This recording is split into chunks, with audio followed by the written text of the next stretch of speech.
Hello guys, welcome to today's show. On today's show we are making what I like to kind of refer to as breakfast bars. In the recipe book they are called oat and apricot slices. They're a bit like, basically they're like flapjacks, okay? Really tasty, yummy flapjacks. So to make your apricot and oat slices, strangely and oddly enough, you need 250 grams of apricots. Now, she asked for semi-dried, but I only had dried, so I took some boiling water and poured some boiling water over the top of these apricots and left them there to soak in there for about 20 minutes. And that has meant that they are nice and juicy and plumpy, if you can actually see that there. Right, anyway, oats. So we have rolled oats, 300 grams of rolled oats. Rolled, just basically they're porridge oats, but they're not instant porridge, okay? They're just porridge oats, ordinary porridge oats. I have 50 grams of pine nuts, and I have 50 grams of golden raisins. Now you can substitute them with ordinary raisins, but I have to say, I tasted the golden ones and I can see why they're putting golden ones into these nutty, flapjacky breakfast bar things. And I have 100 grams of pecan nuts. So it's going to be very flavoursome and nutty, okay? So if you're allergic to nuts, this is not the one for you. Okay, we then have about 20 grams of mixed peel, just to add a bit of zing to it, okay? So let's get on to our next part. So now you are going to quarter your apricots into nice little chunks because you want it to be all the way throughout your breakfast bar, to have these nice little kind of packets of yumminess basically. So I am cutting them into quarters as we speak.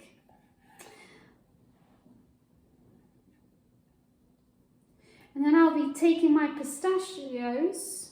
Are they called pistachios nuts? Pecans. Pecans, sorry, pecans, guys. Pecan nuts, and I will be quartering them too.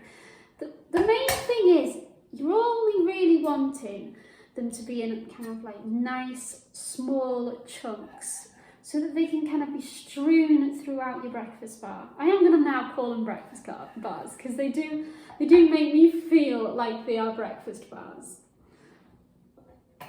There we go. So I have roughly chopped my nuts.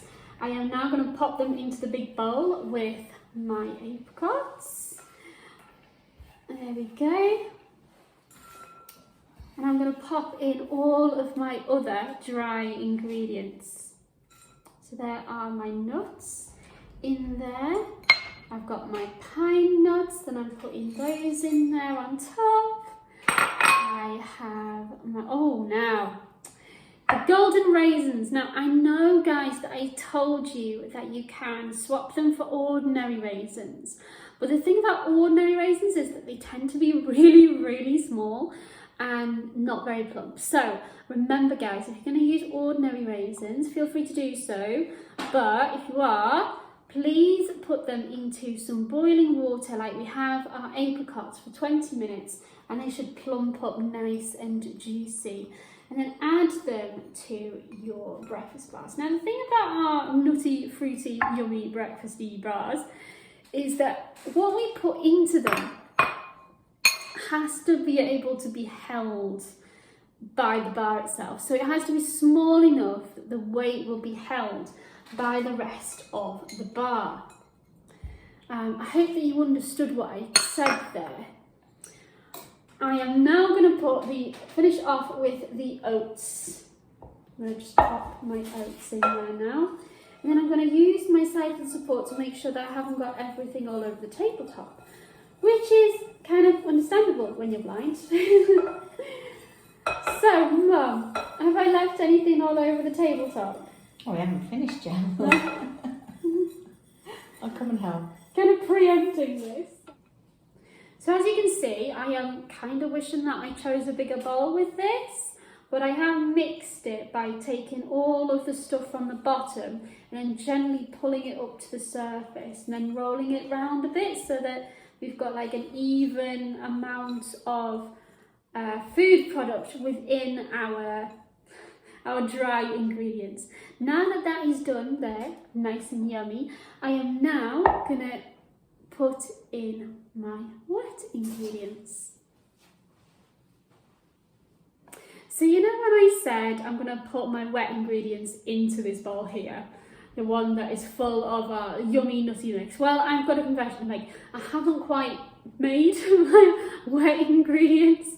I've got it ready and prepared to be made.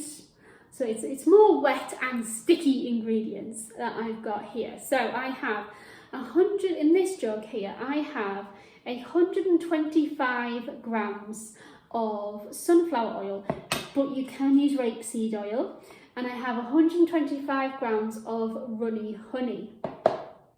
I have 110 grams of caster sugar.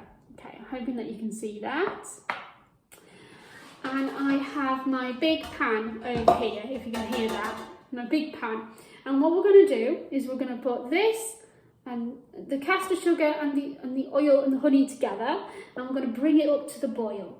And when it's like fully boiling on the top of our oil, we are then going to add this orange flavour. I forgot what they're called now, Mum. What are these called? Orange extract. Orange extract. A whole tablespoon of orange extract to our mixture before we put our fruit and nut mixture in.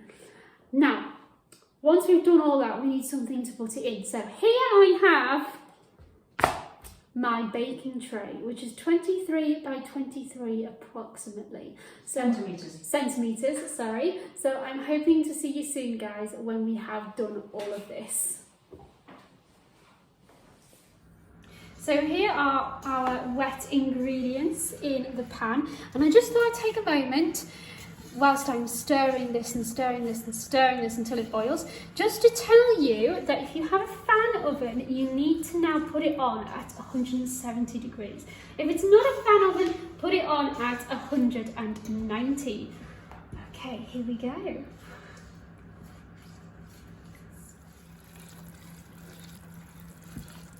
So as you can see, it is now boiling nice and happily.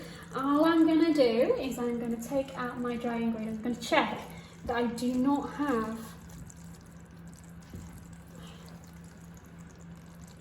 You can use both your hands, Alex, it'll be easier. Okay, I just want to make sure I don't lose the spoon. So I have done that before in the past. I've made a soup and lost the spoon right at the bottom of the pan. Now I couldn't get it out because it was so hot. So I had to wait for my husband to come back home and get the soup spoon out. So I'm just terrified of losing the soup spoon. Thank you, Mum. Right, there we go. Right, let's get this nice and mixed. And then we can add the orange extract. So I have hopefully got it all flat, or mostly flat as you can, a nutty cereal bar of yummy, breakfasty bar of yumminess. And now I am going to put it in the oven for 15 to 20 minutes, okay? So I'm just going to check which side these go on. So I don't want to burn myself, so here we go.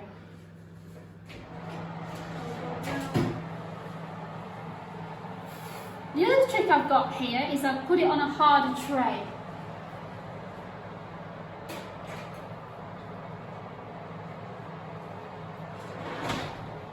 The great thing about putting something that's silicone and bendy on a hard tray is the fact that it's not going to bend and move all the time when you're trying to pick it up and move it somewhere. And then when it's hard, and cold, you can just flip it and push it out. It's so easy. All right then. Well, we'll see what it looks like when it's cooked then. So, they have been in for about 22 minutes now, so my mum says that they look absolutely fine, so I'm going to take them out now, okay? So let's have a look and see what they look like. Or at least for those of us who can see, can now see what they look like. Right, okay, so take the bottom bit out. Here we go. Wow, they are looking a darker brown, aren't they? So I suspect that is, oh, and they smell gorgeous by the way, guys. They smell really, really nice.